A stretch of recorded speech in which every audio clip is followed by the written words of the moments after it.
The left betrays itself. It's a terrible thing when a person betrays their own core ideas. I mean, it's one thing to grow, that's what normal people should do, but to betray your core idea is awful. But that's what today's left has done. When I was a kid, the left had a truly better idea, an idea rooted in truth and justice, which all better ideas are. We are not to be identified by our birth characteristics, but rather by the content of our character.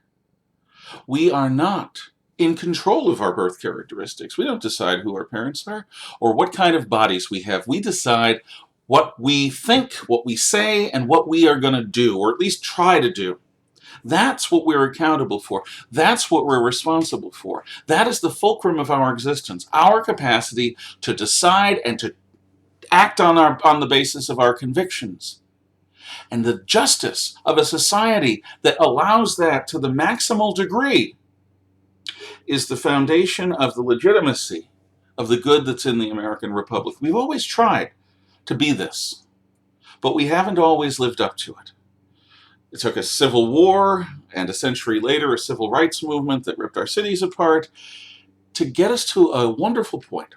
Not a point where racism is gone, because that's nonsense. It will never go away.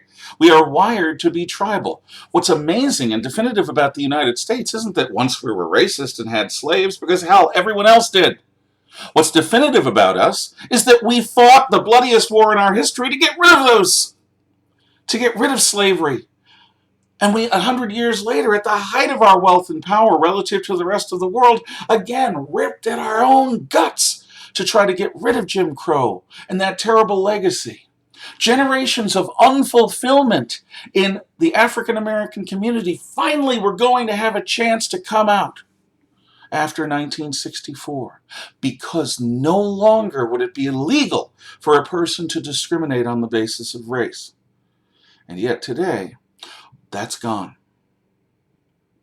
Instead of a society where each are judged according to the content of our character, today's left is the antithesis of that legitimate, just idea that won them success 50 years ago. Today, you have to be a Pacific Islander if you're going to be a little girl who dresses like Moana. You have to be Chinese in order to eat Kung Pao chicken or dress like Mulan. You have to be Russian to have a thing for Fabergé eggs or to wax sentimental about the terrible fate of the Princess Anastasia and the Romanovs. You have to be Zulu, or at least Sub-Saharan African, in order to really identify or appreciate the Zulu or the Ashanti of West Africa or the Maasai of East Africa. You have to be Japanese in order to aspire to the samurai or ninja ideals, such as we understand them. By that logic, you'd have to be Irish or Welsh to have anything to do with Druidism. You'd have to be Scotch to enjoy whiskey or golf. You get the idea. They say that anyone who is curious beyond their own heritage is guilty of cultural appropriation. Only Native Americans should aspire to understand or dress up as or identify with Hiawatha or Geronimo or Sitting Bull or any of the great native indigenous people that we know of in our history. This is wrong. It is a betrayal of the truth, of the legitimate wisdom that was in that idea that we are the sum of the content of our character, not the color of our skin. It is a result of a power play on the part of the same party that North and South defended slavery before the Civil War, and North and South defended the Jim Crow institutions up until about 1960.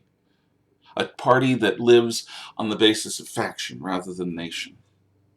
Today's Democrat Party treats blacks as if they are their own personal property, just as they did back in slavery times. But now it's about votes.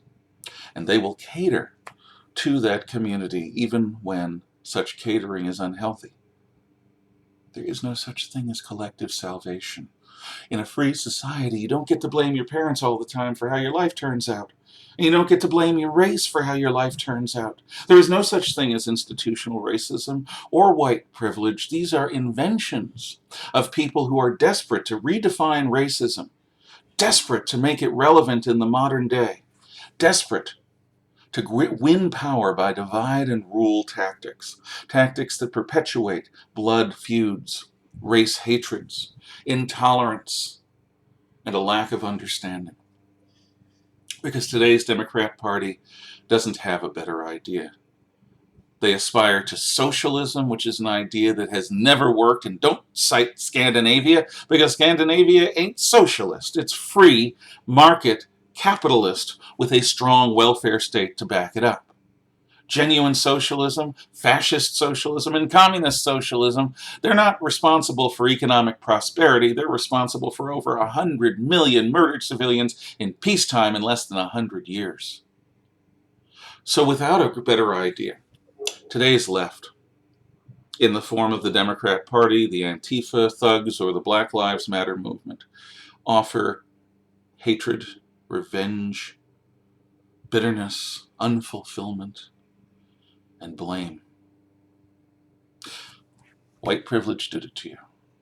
Institutional racism did it to you.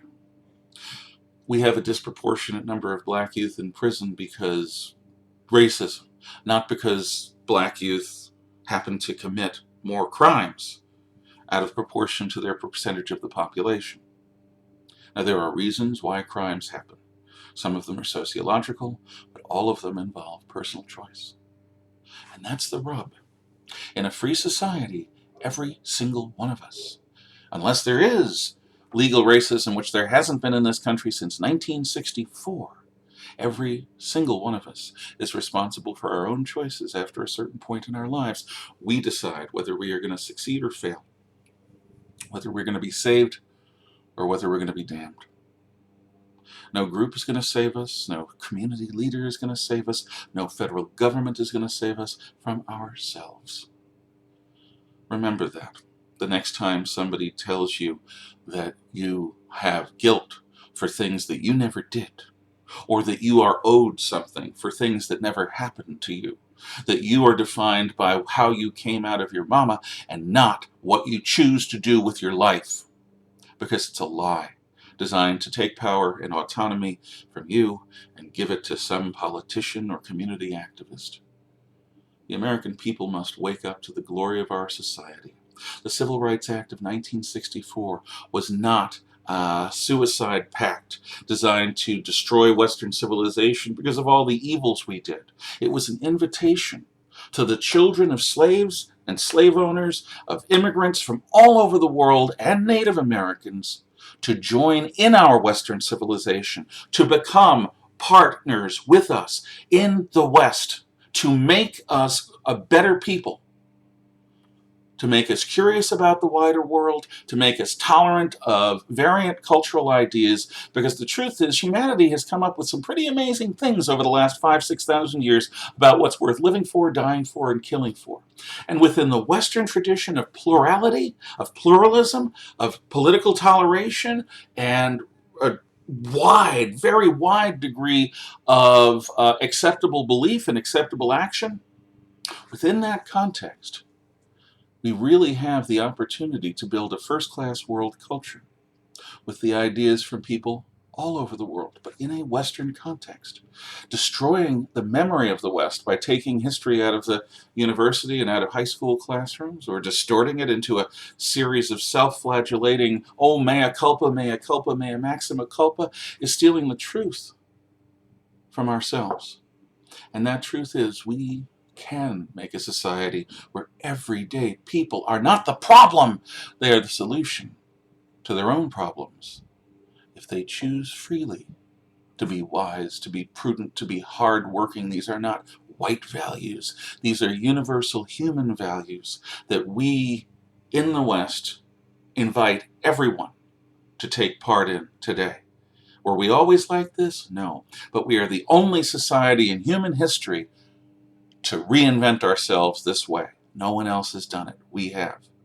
And there are people who thrive on race hatred and cultural bigotry, and they can't abide it when we prosper as one people with many ideas, tolerant of one another, imperfect in our fallible human mortality, but trying our best to be understanding, trying our best to be thoughtful, curious, and creative.